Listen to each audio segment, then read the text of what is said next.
Olá a todos, sejam bem-vindos a mais um episódio do segmento Conversas de Café, onde conversamos com pessoas que tenham tido sucesso com as suas marcas e negócios para compreender o funcionamento e o modelo de negócio e também com histórias engraçadas. Esperemos que gostem, não se esqueçam de nos seguir no Twitter e na plataforma em que nos estejam a ouvir. Vamos lá para mais um episódio. Olá a todos, sejam bem-vindos a mais um episódio aqui dos Chadinhos Ecléticos. Hoje estamos aqui com o David. Olá, Gonçalo. Olá, David. Hoje vimos aqui conhecer um pouco da Best Wine Team, em que o David é o CEO. Sim, e, exatamente. David, se quiseres explicar aqui aos ouvintes o que é a Best Wine Team, assim... Passo, de uma forma muito rápida. Então, a Best Wine Team nasce de uma curiosidade e depois da evolução natural das coisas durante a nossa vida. Ou seja, há muitos anos atrás, concretamente 8 anos, que a Best Wine está a fazer 8 anos, eu trabalhava numa multinacional e depois, juntamente com os colegas, na altura, começávamos a desenvolver provas de vinho, até numa garrafeira em Capitarique, é verdade, e ao longo desses meses começou a gerar algum interesse na área dos vinhos. Até que depois houve, em conversa na altura com o nosso colega e diretor financeiro também da empresa, achámos que seria interessante, porque detectámos que havia uma falha no envio de vinhos portugueses para o Brasil e achámos bastante interessante começar a mexer um pouco mais com isso, perceber como é que poderia funcionar. Sim. Dado que há uma oportunidade, vamos analisar se efetivamente existe isso ou não para haver a tal mitigação de risco. E assim foi, começámos a desenvolver e chegámos a um ponto até de, na altura, há 8 anos atrás, o retalho online na área dos vinhos era fraco, digamos assim. Sim. Havia dois grandes players, que era a Garrafeira Nacional e depois mais um ou outro grande player, e começámos a desenvolver uma loja online para depois também, através disso, exportar para o Brasil, porque como quem está dentro do mercado sabe que não é fácil, e agora muito menos. Na verdade, na altura, quando nós iniciámos, ainda era possível, agora já não é possível colocar vinhos no Brasil, sem pagar as devidas taxas, e entretanto desenvolvemos isso. Acontece que aquilo que era uma brincadeira para o meu colega, na altura diretor financeiro, para mim era um projeto muito sério, porque eu já tinha alguns anos de empreendedorismo, ou seja através da empresa de eventos, seja também dentro da área da restauração, etc. Sempre tive esse bichinho desde a universidade, porque enquanto tirava o curso de engenharia sempre tinha outros projetos à parte, e então foi sempre assim, porque na verdade eu saberia que iria ser empreendedor, não sabia era quando, e também porque eu defendo, e é algo que eu defendo também, que é ganhar a experiência de mercado antes de o ser, mas isso é um tema que podemos abordar.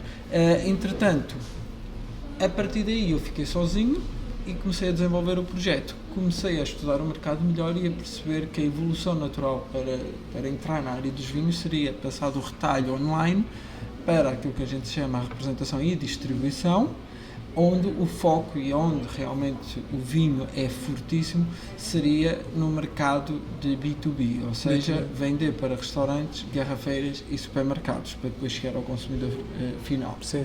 A evolução deu-se, e foi aí que nasceu a Best Wine, já Best Wine Team de seu nome, que no fundo o time, porque é muito importante, porque nós estamos num negócio de pessoas, e evoluímos exatamente para isto, para uma empresa que atualmente tem uma equipa de vendedores, de gestor de zonas, que desenvolve as suas relações comerciais com as várias pessoas, com os vários clientes, e a base é exatamente essa, a relação que se cria com as pessoas, porque a partir daí vêm as parcerias.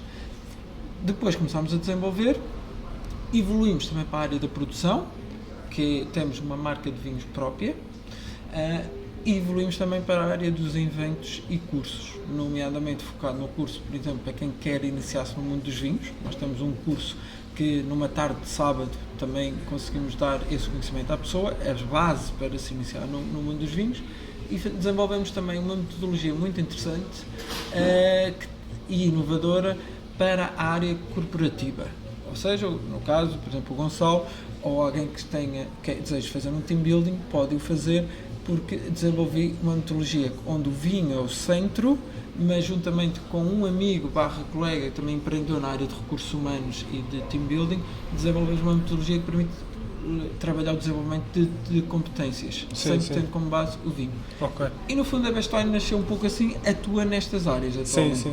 É que eu estive a ver o vosso site e nós vamos deixar na descrição o vosso site, em que vocês falam mesmo de curso de iniciação, mas isto engloba que tipos de vinhos? É porque, por exemplo, os chadinhos são de Setúbal e eu sou um grande adepto de moscatel, por exemplo. Ok. Vocês incidem mais sobre alguma região do país de vinhos? Sim. Ou... Isso é ótimo porque o moscatel é um dos vinhos que nós apresentamos como referência, nomeadamente o moscatel de Setúbal, na parte dos vinhos também generosos. A nossa base do curso é, acima de tudo, nós não abordamos em específico zonas e castas. Falamos um pouco das mais importantes, das mais famosas, daquelas que tipicamente a pessoa vai encontrar no mercado, e depois o que nós fazemos, vamos um pouco ainda antes disso. Começamos na história do vinho, na vinha, para dar a base e dar aqueles fundamentos que são comuns a todos. E depois fazemos uma prova, que neste caso são 10 vinhos, onde percorremos a região toda, a região de Portugal toda. O nosso foco são os vinhos portugueses. Ok. E com isso, depois a pessoa pode explorar um pouco. Ok? Ou seja, vocês abrem um bocadinho as portas à pessoa que queira fazer o curso e depois a pessoa Exatamente. é que decide que vinhos é que prefere. Vou dar um exemplo. A história dos vinhos, como se provar um vinho.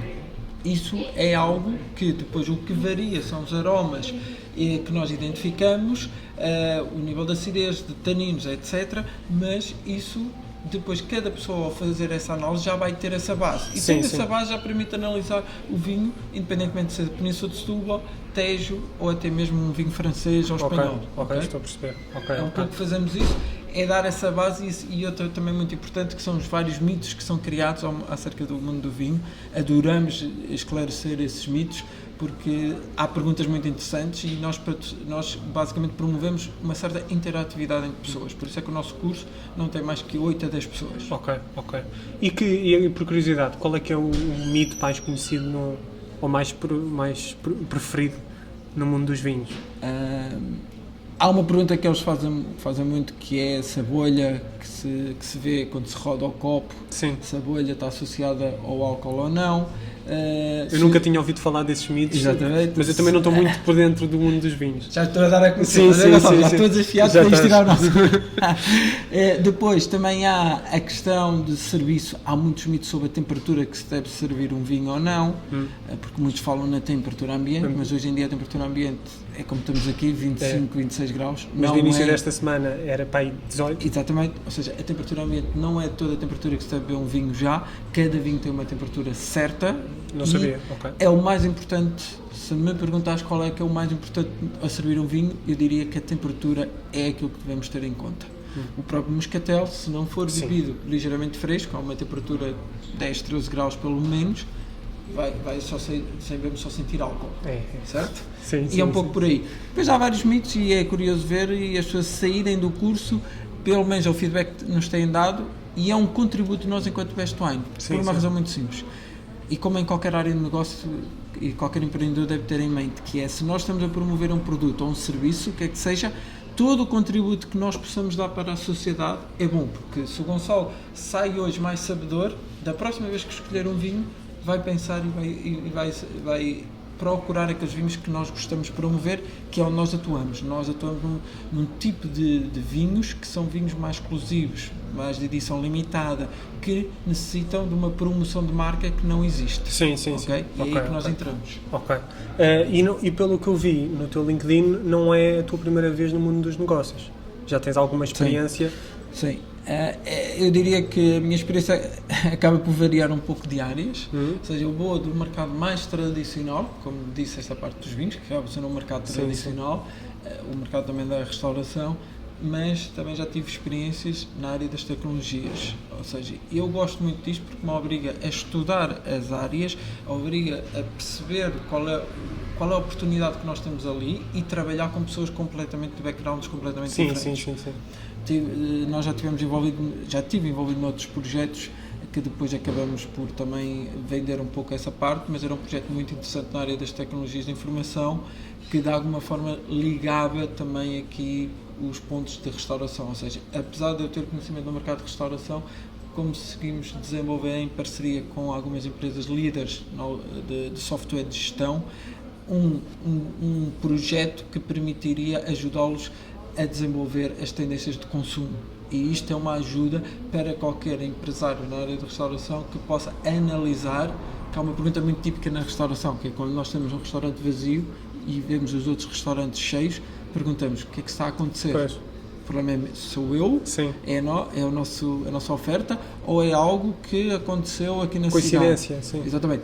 Nós, através do recolhimento de vários feedbacks, de alguns insights por parte da zona, conseguimos compilar isto tudo através do trabalho dos dados e de uma forma muito simples dar um dashboard às pessoas que permitam analisar isso. Okay. Isso foi um projeto que iniciámos, que desenvolvemos, que chegámos até a desenvolver em parceria com as grandes empresas de estudos de mercado, mas depois, entretanto, acabámos por chegar a acordo com essa empresa que já era líder e integramos basicamente este projeto. Aliás, eles integraram este projeto na oferta deles. Interessante. E então vamos acompanhando o projeto de perto, mas depois acabei por sair dessa área. E, ou seja, este background todo de empreendedorismo que tu tiveste ajuda-te hoje em dia para a Best Wine Team e também para a Casa Graviola, onde nós estamos agora. Ajuda-me, e porque para mim o mais interessante é quando eu estou, e também porque já eu no passado lia muito também sobre essa área. Acho que é importante também nós estarmos sempre a par do que é que está a acontecer. Sim. E eu gosto muito de saber sobre temas sobre branding, marketing, e isso é muito interessante. E isso ajudou muito porque quando nós iniciamos também temos esta experiência de empreendedorismo, percebemos acima de tudo as dificuldades com as quais nós lidamos. E isto eu acho que é o ponto, a resiliência. A resiliência é importante para qualquer pessoa que empreende. Porquê? Porque se nós não tivermos essa capacidade, nós vamos morrer logo à partida. E normalmente até há vários estudos que apontam que nos primeiros 2 anos, não é? Mais de 50% das empresas morrem. Sim. Exatamente por isso, porque as pessoas ou os empreendedores, além daqueles fatores de que o negócio não é um bom negócio, ou não foi bem estudada a oportunidade, ou não mitigamos o risco, a equipa e a capacidade de resiliência é mais importante. E então, o facto de eu já ter passado por várias áreas diferentes, lidado com várias pessoas, com algo que correu melhor até do que eu pensava e que também já tive casos em que correu menos bem, ajuda a nos dar uma estrutura mental para que num próximo projeto que surja nós consigamos estar, digamos, o mais preparados possível. Sim. Para conseguires anteceder certos erros que tu podes vir a cometer. Isso é algo muito claro, que é a experiência. E voltando um pouco no ponto que toquei há pouco, eu defendo sempre que uma pessoa, uma boa parte dos empreendedores deverão sempre primeiro perceber o mercado e ter uma escola no mercado. Eu, apesar de saber que gostaria de o ser, eu tenho pelo menos uns 8 anos de multinacionais. Porquê multinacionais? Porque acredito que são uma grande escola, que nos dão método, que nos dão rigor, que nos dão experiência, que nos dão como lidar, trabalhar em equipa. E o que eu noto, não quer dizer que isso seja algo para o sucesso, ou seja fulcral para ter sucesso, ter experiência, porque há empreendedores que de um momento para o outro criam algo, mas também depende das áreas. Mas à partida, ou seja, usualmente, quanto mais experiência de mercado todos nós tivemos, melhor, porque depois o que eu noto é que há muitos empreendedores que têm essas ideias, e convivo com alguns, mas não passam disso, porque depois falta todo o resto, falta o analisar, o estudar, a prática, isto adquire-se com a experiência que se tem no mercado lá de trás. Ok, estou a perceber. E é um pouco isso, e às vezes parece que como está muito na moda também ser empreendedor, vamos lançar o projeto e depois não é assim. Sim. É que hoje em dia nós vemos muitos casos disso, ainda por cima com as startups, que hoje em dia há muita mentalidade de vou largar o meu emprego das 9 às 5 e vou criar uma coisa do zero, de um momento para o outro, e vou ser rico até ao nascer do sol. E hoje em dia o que se vê, e nós falamos sobre isso com várias pessoas de startups, que 95% das pessoas que começam uma startup, 90% ou 95% acabam por desistir do projeto porque não têm pernas para andar. E às vezes um dos motivos, e nós já tivemos um convidado a falar sobre isso, um dos motivos é mesmo a não preparação para os possíveis erros que o próprio empreendedor possa ter de combater. Ou seja, não há aquilo que tu disseste da mitigação do próprio risco. Não existe, às vezes, não só pela falta de planeamento, mas também pela falta de estudo, como tu tinhas dito. E agora, eu queria fazer uma questão. Na Best Wine Team, como é que é feita a gestão, o contacto com o fornecedor? Ou seja, tu tinhas dito que é B2B, como é que é feito o contacto com o fornecedor? Então, a Best Wine funciona da seguinte forma, como também outras empresas no mercado. Nós temos uma seleção de portfólio, ou seja, em que nós temos a representação de diversos produtores dentro do mercado português, e representamos produtores portugueses, como também podemos representar produtores estrangeiros. Ou seja, olhando para os vinhos de forma geral, nós representamos determinadas marcas. Nós temos que ter essa ligação, vestir a camisola dessas marcas. Ou seja, se o Gonçalo me perguntasse, tens um determinado vinho que eu também encontro nos supermercados, por exemplo, sim. Não falando em nomes, não interessa aqui, eu vou dizer que não. Sim. Ou seja, porquê? Porque o meu produto é aquele que tem uma história, tem um conjunto de referências e nós temos um contrato, digamos, de acordo em que nós representamos essa marca numa determinada zona e desenvolvemos um plano anual de promoção, de marketing, juntamente com estes fornecedores. Ou seja, os nossos fornecedores são os produtores. Okay. E depois nós fazemos a ponte entre os produtores e todo o mercado comercial, ou seja, desde outros distribuidores, retalhistas e até os consumidores finais. Temos uma pequena loja online, mas não é o nosso foco. Sim. Porquê? Porque nós, para chegar ao consumidor final, nós direcionamos os nossos consumidores para os nossos parceiros de retalho. Okay? Porquê? Mais uma vez, a questão de parcerias e também de manter a confiança nas relações. Ou seja, temos de trabalhar em conjunto para desenvolver as marcas e os mercados. Não basta só nós, e isso às vezes acontece no mercado, infelizmente, que é querer ultrapassar parceiros. Acho que todos, em conjunto, conseguimos desenvolver esse trabalho. E é esse trabalho que a gente faz. Por exemplo, nós vamos ao mercado, recebemos feedbacks que damos aos produtores. Por exemplo, o produtor quer lançar uma referência nova, quer inovar num determinado produto. E o mercado dos vinhos, como tens acompanhado, cada vez mais está dinâmico também. Queremos agarrar as novas gerações. Como é que vamos fazer isto? É todo um conjunto de feedbacks e know-how de todos os players, desde a produção até ao consumidor final, que recolhemos e depois desenvolvemos essa estratégia. É assim que nós funcionamos no dia-a-dia. E depois estamos cá para as vantagens e desvantagens de dar a cara por um conjunto de marcas. E tu agora referiste acerca de como puxar as gerações mais jovens. Como é que tu achas que tem sido o comportamento das gerações mais jovens no seio no ramo do retalho dos vinhos? Dos vinhos. O que eu posso dizer também pela experiência que estamos em cursos, que somos procurados pela geração mais nova, é uma geração, tal como de forma geral, similar àquilo que, do ponto de vista macro, tanto se fala hoje em dia. É uma geração, de uma forma, eu diria, a nível de preparação e conhecimento muito melhor, e que na área dos vinhos procura cada vez mais saber mais para depois saber selecionar produtos, ou seja, bebe menos, mas de melhor qualidade. Ok.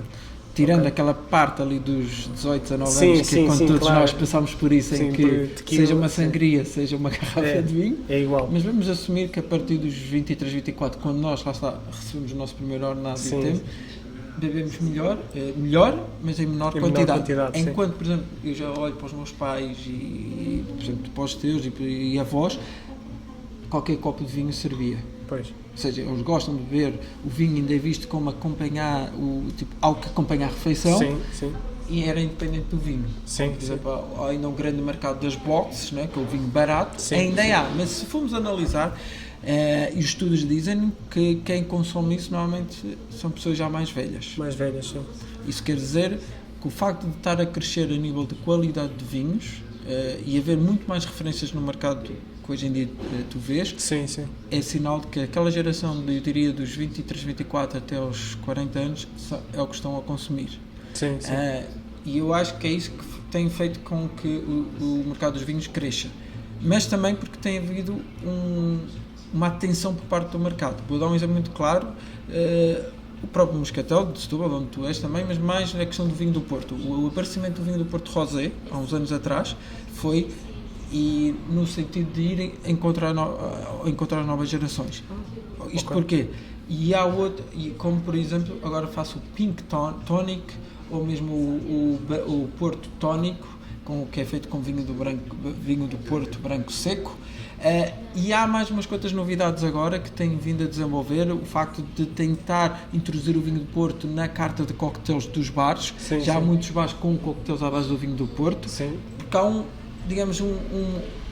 cluster das marcas vinho do Porto com o apoio do IVDP, que é o instituto que promove os vinhos do Porto, no sentido de desenvolver algo disso. Porque senão, o que é que vai acontecer? O caso do vinho do Porto fica só restringido às categorias mais complexas, que são aquelas categorias mais clássicas que nós já sabemos. Mas isto já tem o seu mercado, o seu nicho. E então é uma das ideias, isto só para dar um exemplo no mundo dos vinhos, é um pouco essa. Depois, outro exemplo no mundo dos vinhos, se reparares, são vinhos menos alcoólicos e mais frutados. Sim, eu estou-me a lembrar de uma... Como é que se chama o mais frutado com frisantes? Os frisantes. Por exemplo, agora do Casal Garcia, que é uma marca subejamente conhecida, que agora lançou mais 3 ou 4 sabores à base de fruta. Porquê? E sendo uma empresa que detém a Casal Garcia, é uma empresa que tem acesso a um sem fim de estudos. Por isso, esse lançamento é baseado em algo. E exatamente isso, porque a nova geração gosta de algo fresco, algo frutado, não gosta de muito álcool, não gosta de taninos, não gosta de algo que se encontra num vinho mais de topo.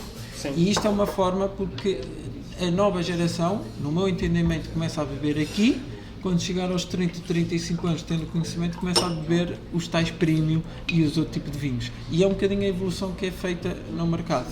Por acaso, eu pergunto porque, como tu já deves ter percebido, eu não conheço muito o mercado dos vinhos. Eu trabalho e dou-me com pessoas que percebem bastante de vinhos. Mas é um tema que eu quero começar a aprender mais, porque eu acho que lá está, como tu disseste, a partir dos 23, 24, as pessoas começam a ganhar o primeiro ordenado e começam a querer beber com melhor qualidade. E atrevo-me a dizer isto, Gonçalo, sabendo que, não é, Gonçalo, que és advogado, trabalhas num escritório, normalmente o vinho é ainda visto muitas vezes para fechar negócios, ou quando vais almoçar ou com um cliente. O mínimo, é o que eu digo a muitos meus alunos, é olhar para uma carta de vinhos, se estamos com um cliente estrangeiro, um cliente que não conhece nada de vinhos, no mínimo olhar e saber pelo menos o que escolher. Sim. É um pouco por aí. Sim, para causar uma boa impressão também. Exatamente, pronto. E isso acontece, e nós estamos a falar do mundo dos vinhos, mas fazendo um bocadinho para o tema do empreendedorismo, né, do podcast, é o que acontece noutras áreas de negócio. Estes pontos que nós estamos aqui a discutir,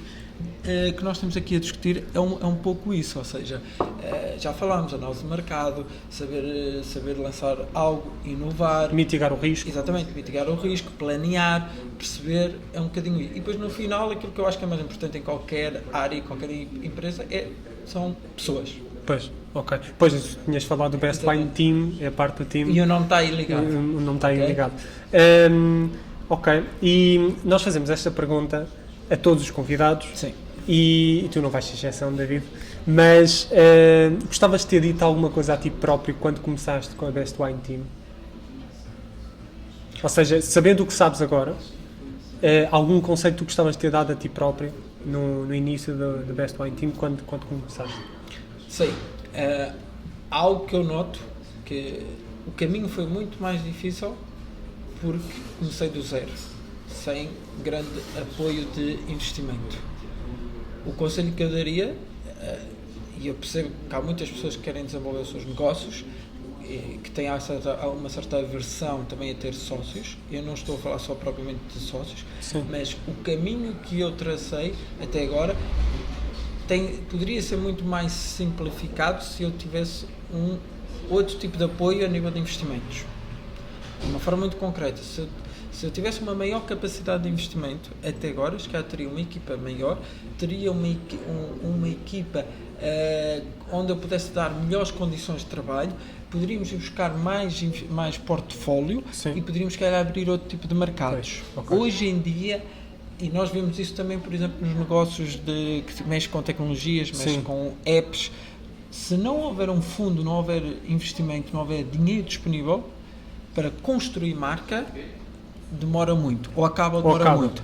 No meu caso, eu posso dizer, eu sacrifiquei-me muito, desde histórias, como as histórias engraçadas que tu me pedias, mas, por exemplo, eu comecei, parece assim, mas eu comecei a vender quase de autocarro, juntamente depois fui buscar outra pessoa, uma pessoa mais velha, tinha idade para ser o meu avô, e tu perguntas como é que era a relação, sabendo que era eu o líder da empresa e ele, basicamente é chamá-lo para um desafio, é motivá-lo no sentido, eu preciso de si, preciso da sua mais-valia, da sua experiência, lá estão os contactos que você tem e vamos em conjunto construir algo. E não só vender em autocarro, como chegava a distribuir e vinha no meu carro, e durante os primeiros anos foi assim, até ter o quê? Até ter o crescimento onde o nosso fundo, o nosso investimento era com o dinheiro que vinha das vendas dos clientes, com um sacrifício a nível de estrutura, ou seja, não muita coisa, porque outro ponto que eu noto muitas vezes em algumas pessoas que são empreendedores, e tive um caso de um vendedor que depois veio trabalhar comigo como vendedor porque a sua empresa faliu na área, que fez o contrário, que é primeiro montou a empresa sem ter clientes e vendas e teve logo um bom escritório, um bom armazém, 3 carros de distribuição, ou seja, Gonçalo, somando isto tudo, estamos a ver qual é o custo mensal.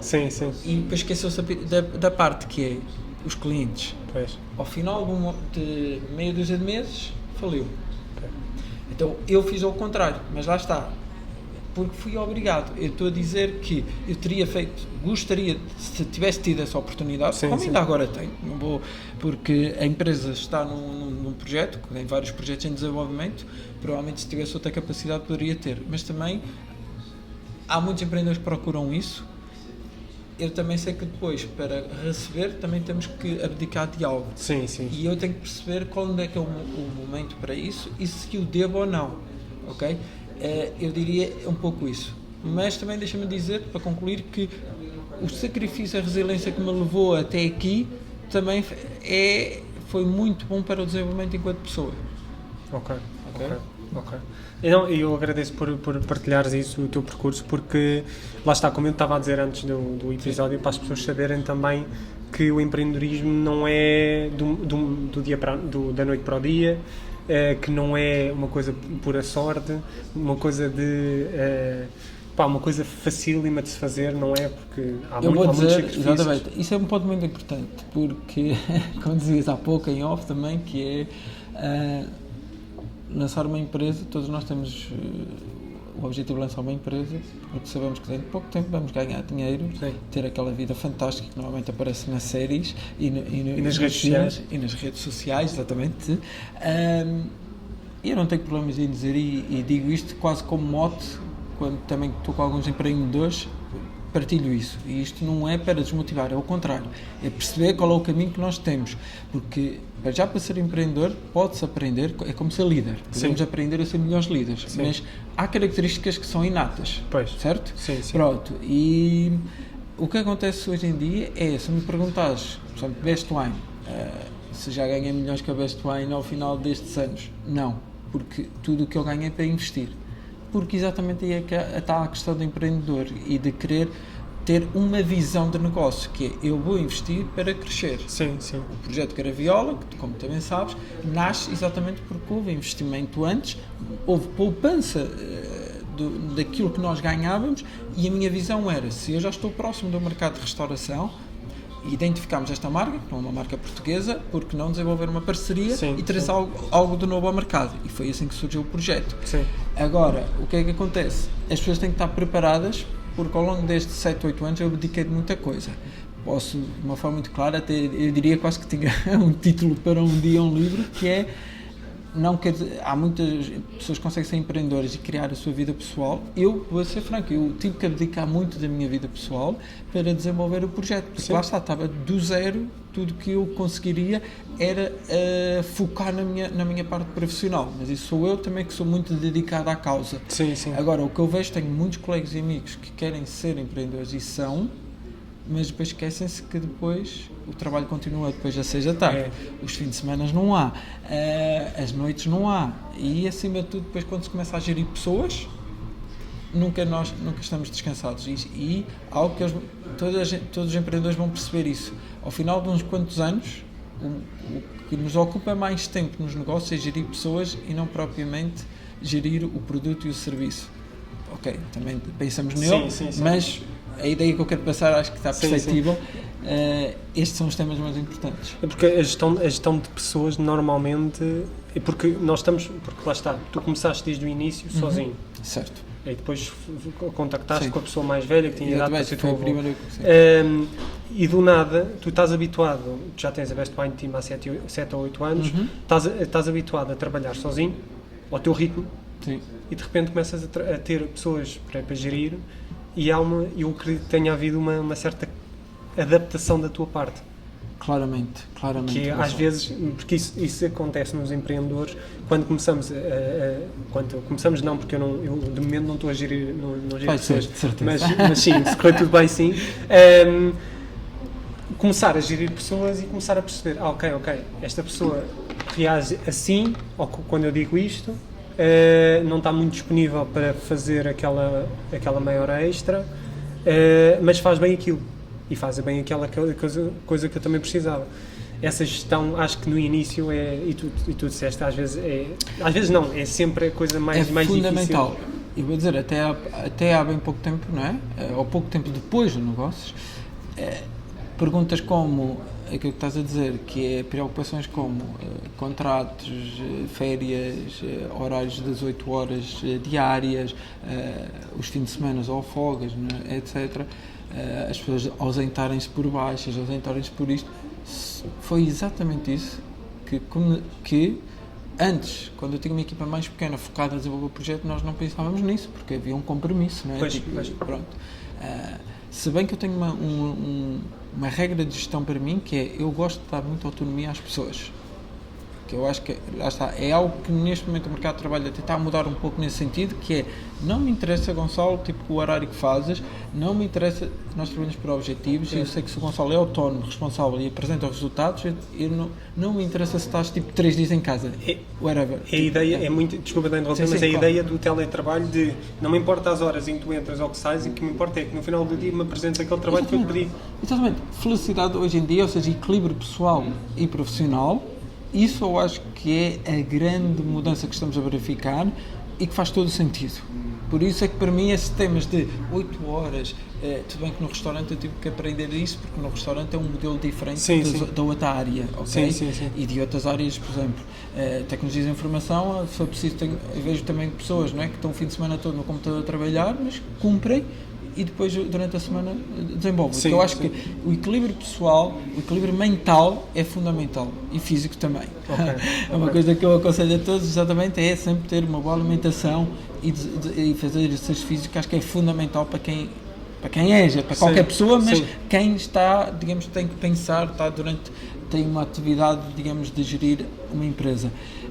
E eu habituei-me a isso, mas também me habituei a outra coisa, Gonçalo, que foi delegar. Ter uma equipa onde coloco determinadas pessoas em determinadas áreas e aprender a delegar. Ou seja, eu não tenho que saber de tudo, é uma coisa que me fez mudar, ou seja, pequenos pormenores, porque eu gostava de perceber tudo, mas neste momento com a estrutura que tenho já não consigo, e então temos que delegar em alguém e confiar, mesmo que existam erros. Os erros fazem parte do crescimento da pessoa e é exatamente isso que eu faço.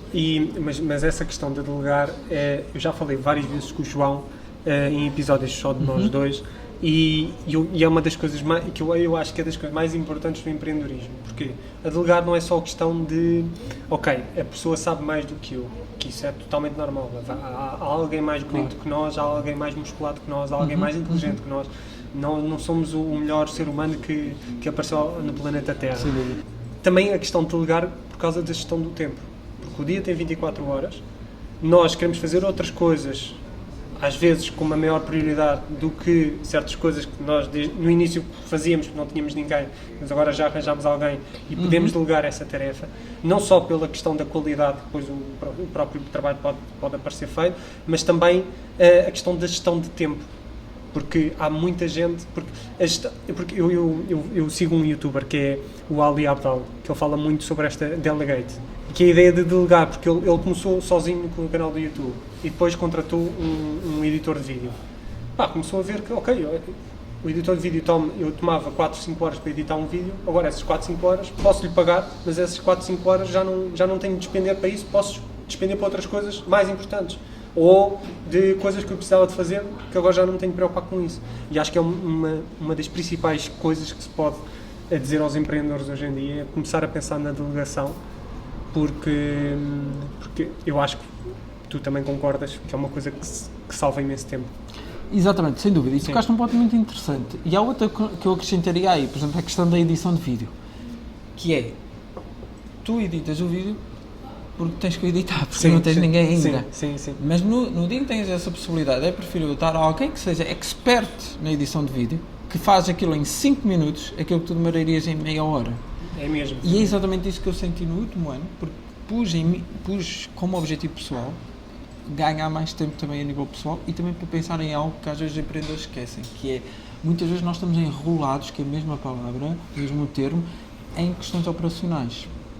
E eu perdia muito tempo em questões operacionais quando decidi a mim mesmo, coloquei uma pessoa, primeira vez uma pessoa, e depois entretanto desenvolveram-se tantas coisas que já tive que colocar uma segunda pessoa, com áreas diferentes naturalmente, para dar apoio à equipa, mas tirou-me esse trabalho operacional, que é o trabalho que eu gastaria por dia mais 2, 3 horas, não tinha tempo para mais nada, permitiu não só gerir algumas questões pessoais, o tal equilíbrio, como pensar na estratégia, como exercer algo que depois os empreendedores também se esquecem um pouco e que todos nós temos que ter, que é ser o representante e ser um pouco algo mais comunicativo e político no que toca à empresa. Então permitiu eu estar nos eventos corporativos, permitiu focar mais no desenvolvimento desses cursos, porque na verdade estamos a trabalhar a marca e desenvolver outras parcerias, seja eventos com outras empresas, etc. Assim como, por exemplo, há uns tempos atrás eu não conseguia estar aqui contigo, Gonçalo, porque os meus sábados eram exatamente a desenvolver reportes da semana, porque o trabalho que não era feito durante a semana tinha que ser feito ao fim de semana. Agora que tenho alguém que me ajuda, nós olhamos com o nosso olho clínico, ok, vamos por aqui, vamos por acolá, e permite estar algo que é uma coisa que às vezes todos nós empreendedores pensamos, estou a perder tempo, devia estar a fechar aquilo. Não, é exatamente o que tu disseste. E dar foco e colocar alguém nas áreas operacionais que são expertos naquela área, melhores do que nós. E já, isto não é um clichê, mas é pura das verdades. Nós temos que ter sempre alguém na equipa que sejam melhores do que nós, porque nós, enquanto líderes, não nos devemos sentir ameaçados. Antes, o contrário. Se a pessoa é muito boa naquilo, nós, enquanto líderes, seremos bons noutra questão. Nem que seja só o mínimo, que é gerir uma equipa e mostrar o caminho à equipa. E aí tudo corre de acordo. É isso mesmo, um ótimo conselho. Portanto, David, obrigado por teres vindo aqui às Conversas de Café. Vamos deixar todos os links, tanto do David como da Best Wine Team, na descrição. E é isso. Obrigado, David, mais uma vez e vemo-nos para a próxima. Gonçalo, obrigado, e eu já tenho que dar os parabéns ao Gonçalo e ao João, porque são este tipo de podcasts que ajudam a promover aquilo que eu defendo, que Portugal, se tivesse e que tenha cada vez mais empreendedores, embora o ecossistema não é fácil, isso é um tema para outro assunto, mas nunca perder a resiliência, e todos nós acordamos muitas vezes com dias mais e menos positivos, mas o que interessa é nunca esquecer a nossa visão, ou seja, onde é que queremos chegar. E por isso, agradecer-vos a vocês por promover também pessoas como nós, e eu estarei disponível nos links para qualquer interação, algo que surja. E quem quiser aprender mais sobre vinhos, já sabe, Best Wine Team. É isso mesmo, é .pt. Um abraço. Portanto, malta, espero que tenham gostado de mais um episódio do nosso segmento de Conversas de Café. Os links que foram mencionados durante o episódio estarão na descrição. Sigam-nos na plataforma em que nos estiverem a ouvir e vemo-nos para a próxima.